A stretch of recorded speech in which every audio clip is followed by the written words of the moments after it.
All praise is due to Allah, the person of Master Muhammad. My name is Brother Minister YaSin Allah, and I'm here again to deliver the preachers and teachers of the most honorable Mr. Muhammad. That the black man is God, the white man is the devil, and that we living in the judgment or the change of worlds. That the old wicked world of the white man is going out, and the new world of the black man is coming in, the world of freedom, justice, and equality. Our subject today is the mystery of Hiram, the widow's son. And this subject is taken from an article written by the most honorable Mr. Muhammad in 1965. And before we get into our subject matter, I'd like to open up in the name of Allah, in the person of Master Muhammad, the great Mahdi, who was to come and has come, to restore us who are lost from our own, the kingdom of Islam, and to destroy those who have destroyed us. Thou art our God, O Allah, and we are thy people. Deliver us from our murderers, and we will serve and obey thee all the days of our life, and teach thy children thine equal love and mercy for us. Praise be to Allah. Again, my name is Brother Minister YaSin Allah, and we are here to deliver the preachers and teachers of the most honorable Mr. Muhammad, to keep this great supreme wisdom alive, and to become familiar with it, be able to speak about it, to know it, and to understand it. Praise be to Allah. Before we get into our actual subject matter, the northeast of the United States was hit by a serious storm, and right now the northeast is in the grips of some severe cold, and this is just another indication or the fulfillment of what the Honorable Mr. Muhammad taught us, that America will be plagued with severe cold in addition to all other chastisements and weather calamities, rain, hail, snow, and earthquakes. And the cold is part of that equation. And again, right now, the Northeast is in some serious cold. I think the temperature is about 5 degrees right now, which is very unseasonable. We really don't get this kind of weather here in New Jersey, in the New York metropolitan area, so it is a significant weather event, alhamdulillah.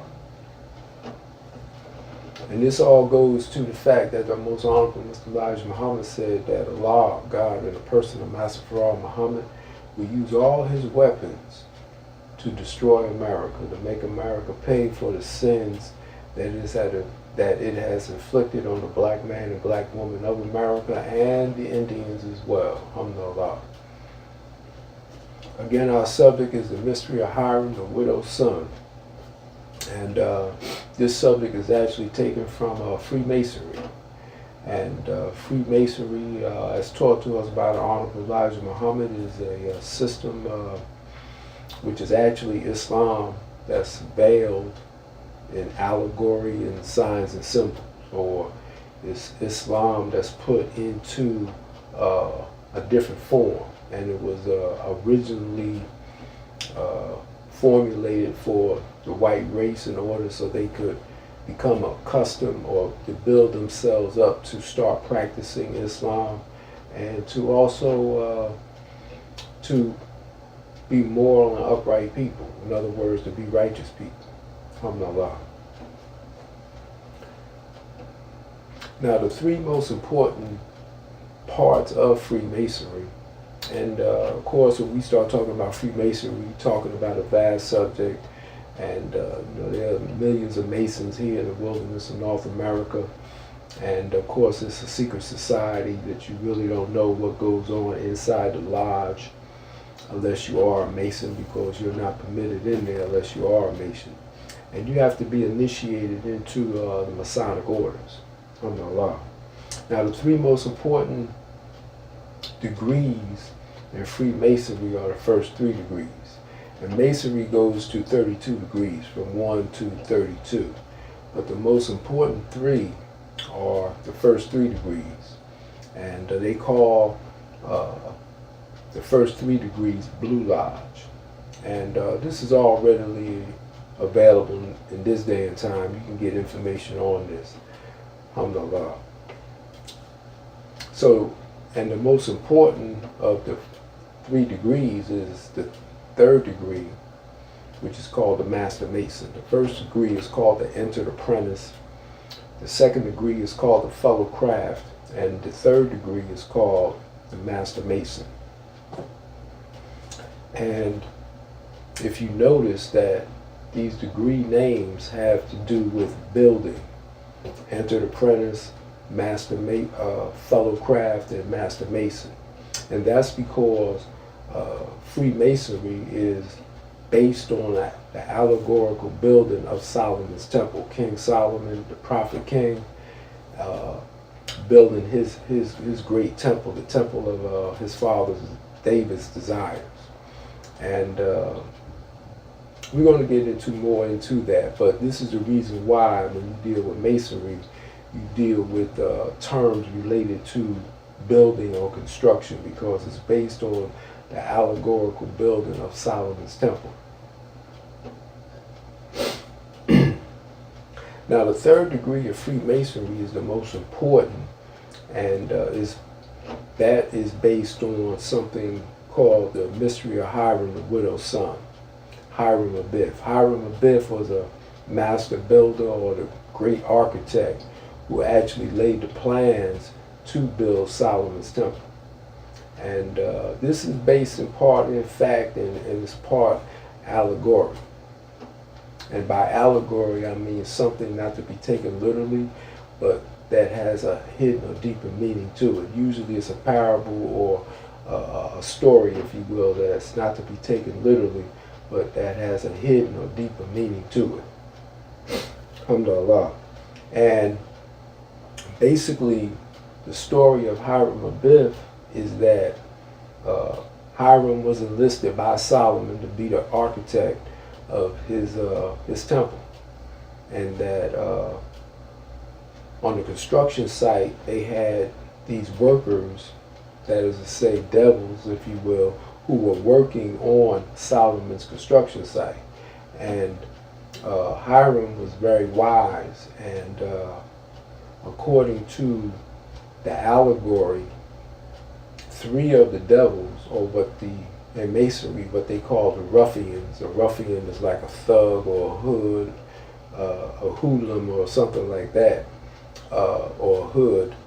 The 3 ruffians wanted to extort a secret word or some secret knowledge from Hiram. So they devised a plan that they would kill Hiram.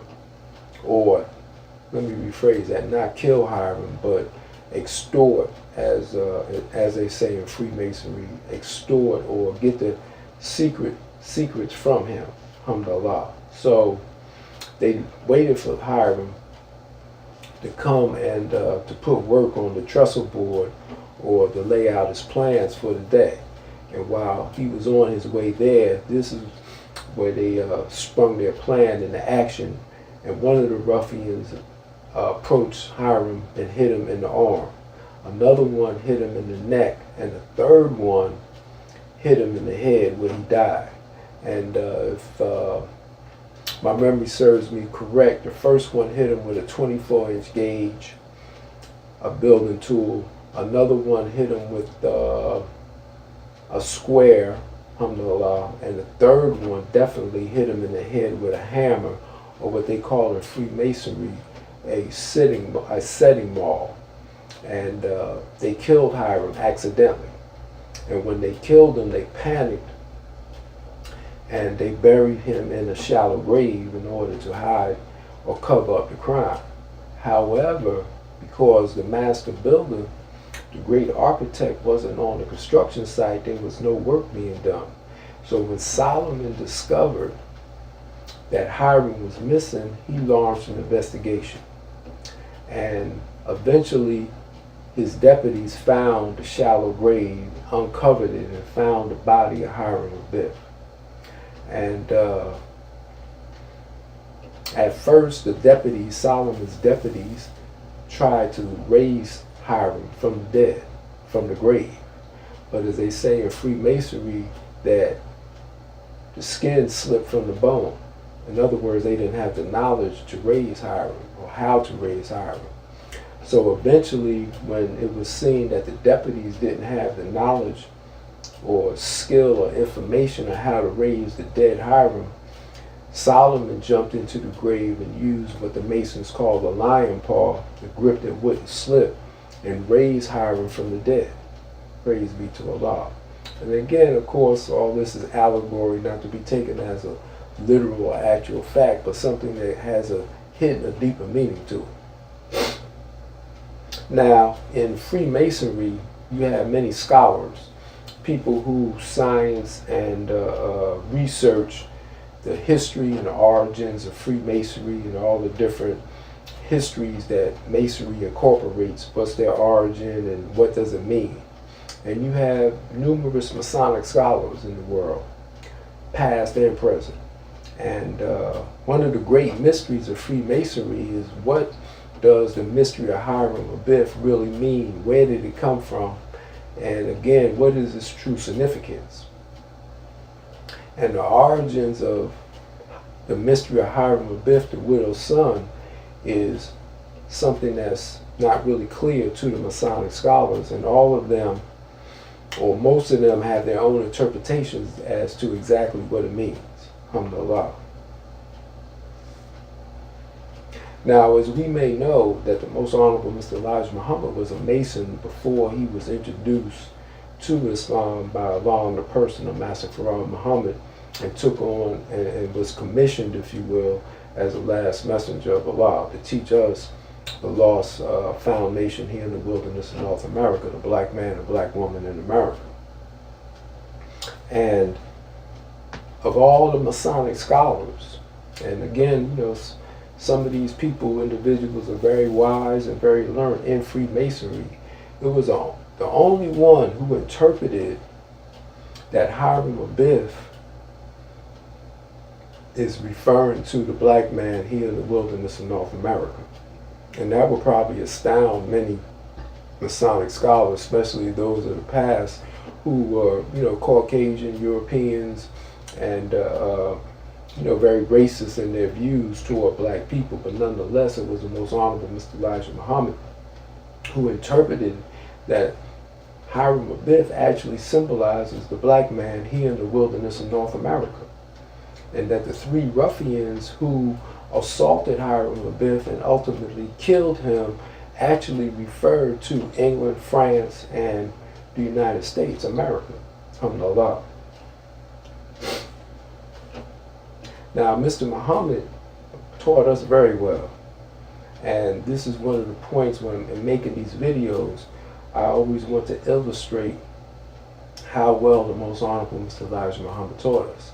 Again, if you study Freemasonry, you will indeed find that the mystery of Hiram Abiff, or the third degree, part 2, is the most important part of Freemasonry, because once a Mason or individual is initiated into Freemasonry and he becomes a Master Mason, they then refer to themselves as Brother Hiram.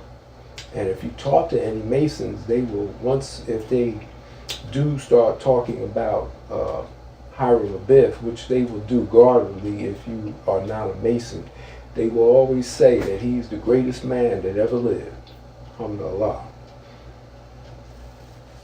Now, the Most Honorable Mr. Elijah Muhammad, again, taught us very well. And he taught us on this subject of Hiram Abiff, or the widow's son. And I just want to quote what the Most Honorable Mr. Elijah Muhammad, or some of what the Most Honorable Mr. Elijah Muhammad had to say about the mystery of Hiram.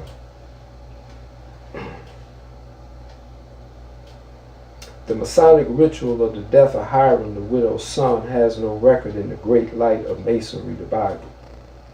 So much of what you read, if you study Freemasonry, much of what you will read in studying Freemasonry is based on the Bible. This part, and yet Mr. Muhammad says that there is really nothing clear in the Bible about an individual named, quote unquote, Hiram Abiff. There is a Hiram, or two Hiram. There is a Hiram in the Bible, but there is no Hiram Abiff in the Bible that was killed by three ruffians and was raised by Solomon. This part of the Masonic ritual was added in the year 1723 along with the Book of Masonic Constitution by the Reverend James Anderson. The proof of the absence of the story of in the Bible as a true happening may be found in the Bible. Alhamdulillah.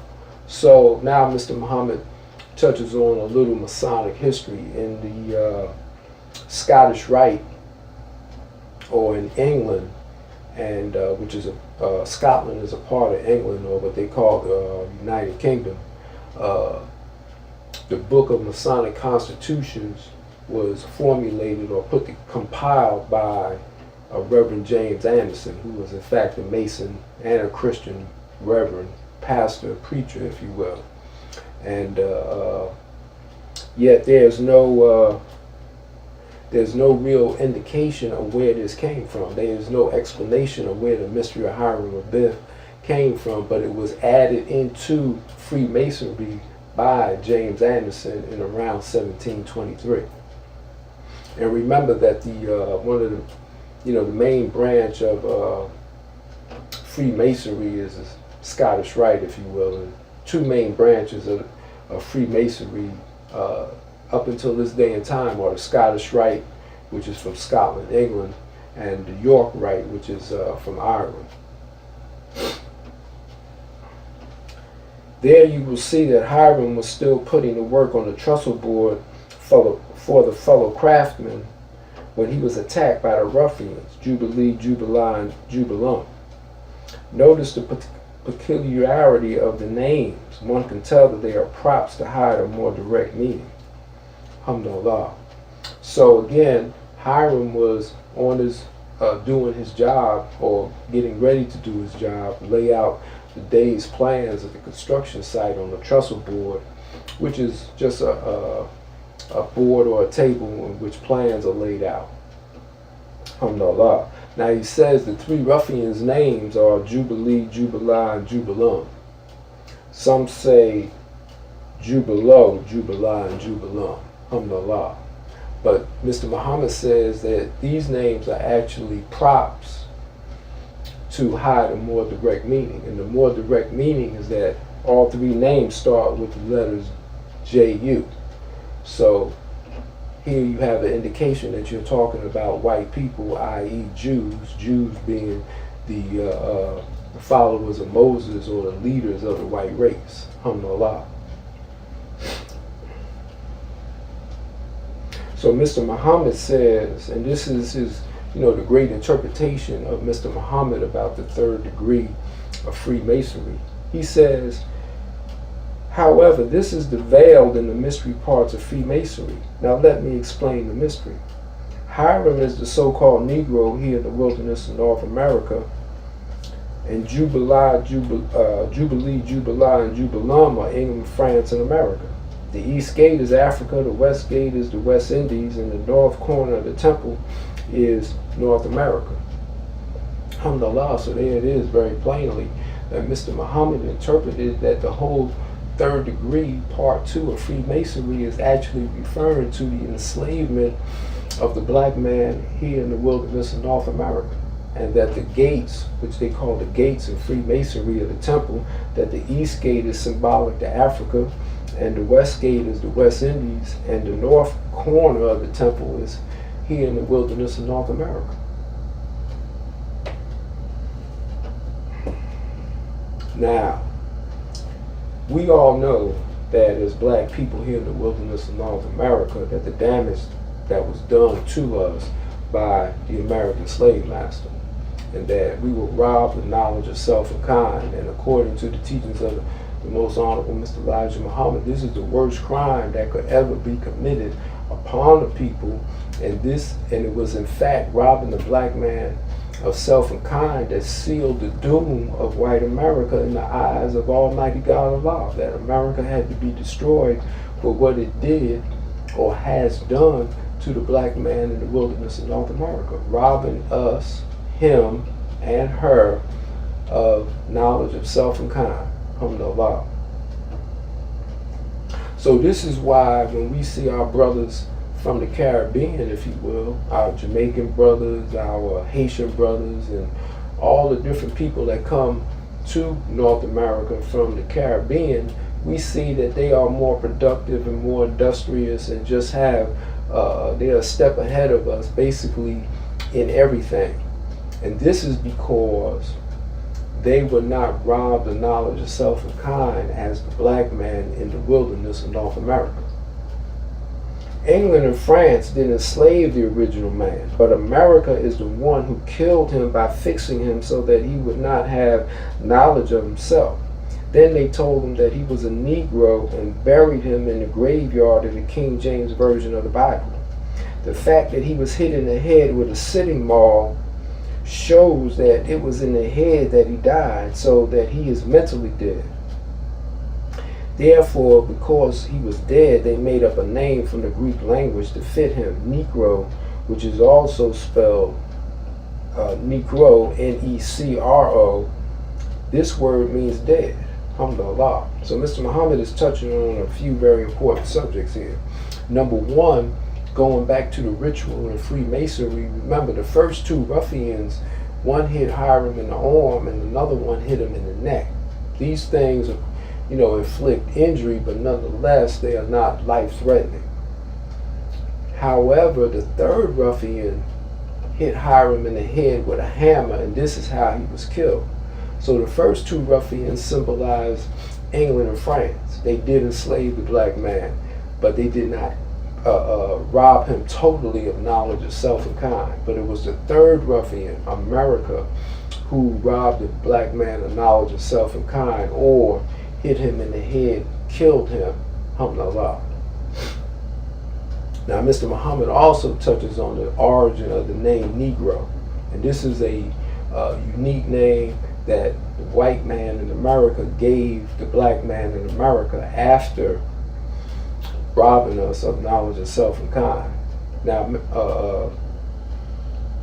decades ago, when the black man started to wake up under people like Noble Drew Ali and Garvey, the name, it was learned, it was discovered, it was ascertained that the name Negro was a unique name that came from white people, and that there was no history of a people, Negro people, throughout time, and that this is again a name that the white man made up for the black man, and that is not a true name, it's not an original name, but it's a slave name, if you will, identifying what the white man did to the black man. And they, different scholars, if you will, black scholars, researched and tried to find the origin of the name Negro. Now, Mr. Muhammad is the one who taught that the name Negro, N-E-G-R-O, is derived from the Greek language N-E-K-R-O, Negro, or N-E-C-R-O, Negro, which means dead. This Greek name means dead. And this is the name that Mr. Muhammad said that the white man gave us to signify that we were made mentally dead. Alhamdulillah. And this is very important just in terms of understanding the name Negro and where it came from. Nowadays, you don't really hear a great controversy or discussion about the origins of the name Negro, because Mr. Muhammad's work, one of his great works, of course, is to stop white people from calling us Negroes. 50 years ago, it was common, the white man, everyone referred to the black man in America as Negroes. Every now and then, occasionally, you hear that term used, and it's a derogatory term. But there was a time when that was the accepted name of black people. And Mr. Muhammad, again, one of his great works was to get that name off the black man and a black woman of America. And he started white people, through his teachings, through his ministers, through his followers, to accept the fact that we are not Negroes and that our proper name is that we are black people. Alhamdulillah.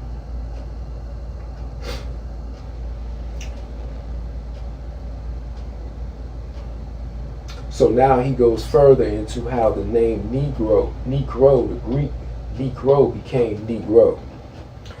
The dramatic inflection in the mixed tongues, the C was pronounced as a G in N-E-C-R-O, Negro, became pronounced Negro in the South and Negro in the North of this country.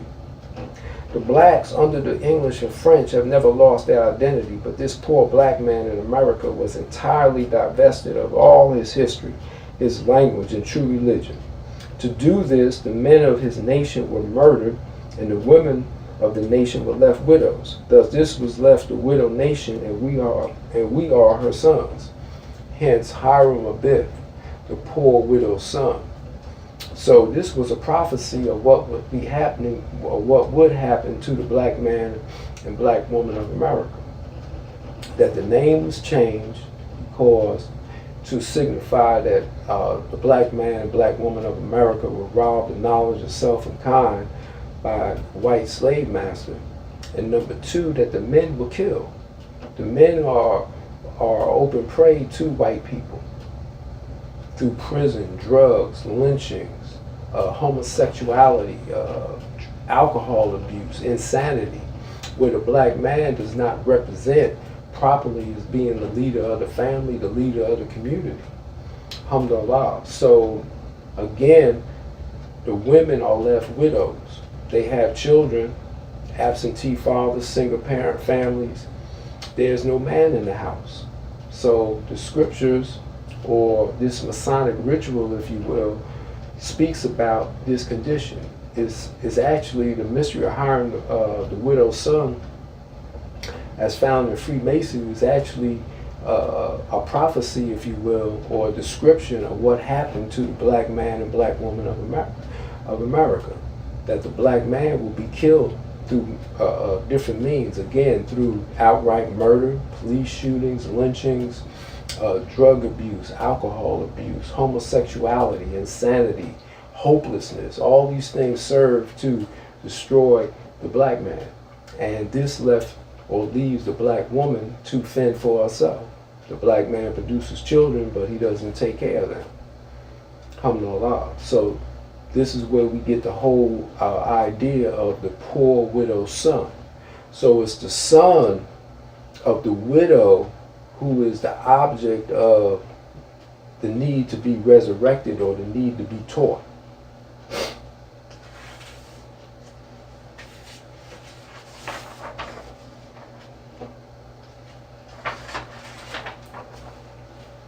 The ritual of Freemasonry states that Solomon raised a widow's son after he had been dead 4 days. But the Hiram of the building of the Temple of Solomon was from the kingdom of Tyre, the capital of which is Sidon, and he and his mother lived in the village of Zarephath. Read the first book of Kings, chapter 17. If you will read this chapter of the Bible and understand it as you should, you will see who really is supposed to raise the widow's son. And Mr. Muhammad again brings this interpretation, this great teaching home. And he says, you read the 17th chapter, first book of Kings, you will see that it's Elijah who raised the widow's son. He's not called Hiram Abiff, he's called the widow's son. And it was Elijah, it was a widow who had a son who died. And Elijah was staying with her briefly. And the son died, and Elijah raised the son for the woman. This signifies that it's the most honorable Mr. Elijah Muhammad who taught the black man here in the wilderness of North America and raised us into the true light, the true knowledge of God and our true religion, alhamdulillah, which is Islam, and Allah is God, the true God, alhamdulillah. There's also Mr. Muhammad taught in the flag of Islam, in the section on the moon, he gave the interpretation again of the raising of Hiram Abiff. In the Bible, the book of Ezekiel represents God as coming himself to give us life. Remember, in the resurrection, only God could raise the dead, not the prophets. When you read the Bible, when you read the Quran, it's not the prophets that's raising the dead, it's God. God must come to raise the dead. The history of Solomon further bears witness to the coming of Allah God himself, and the signs made in the history of Solomon in sending deputies out to look for the murdered architect who was the great architect of his temple. Remember, in the Masonic ritual, when Hiram was missing, Solomon sent his deputies out to find Hiram. But on finding the architect murdered by his abductors, the ruffians, Jubilee, Jubilah, and Jubilum, the architect had been dead for so long that the messengers could not bring him back to his temple to be buried under it. When they found in the Masonic ritual, when they found the bodies, the deputies tried to raise them. But in the Masonic ritual, the skin slipped from Hiram's, the bones of his hand, because the flesh was rotted. He was dead, and he had been dead for a while. So the king himself had to go out to show them how to lift him out of the grave.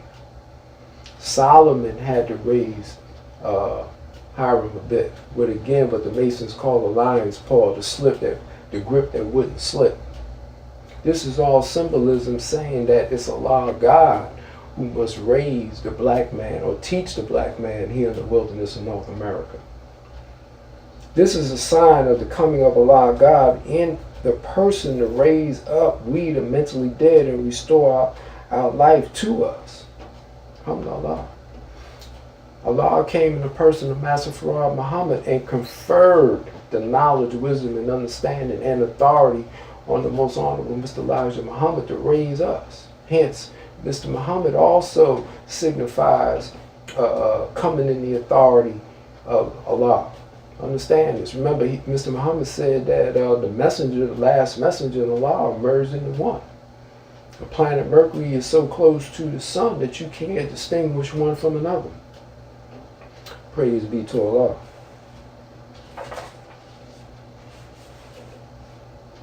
So,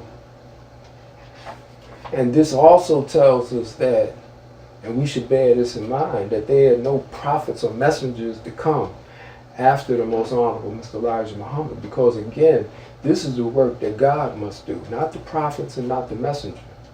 Mr. Muhammad's title, yes, the last messenger of Allah, but as we just said, Mr. Muhammad was conferred the authority and the right and the knowledge to act in Master Farad Muhammad's stead, if you will, to raise the black man here in the wilderness of North America, the mentally dead, and that no prophet or messenger cannot do this job. So we should be very careful not to look for any more prophets or messengers to come, because God has come, the fulfillment of what the prophets and the messengers taught would happen. Praise be to Allah.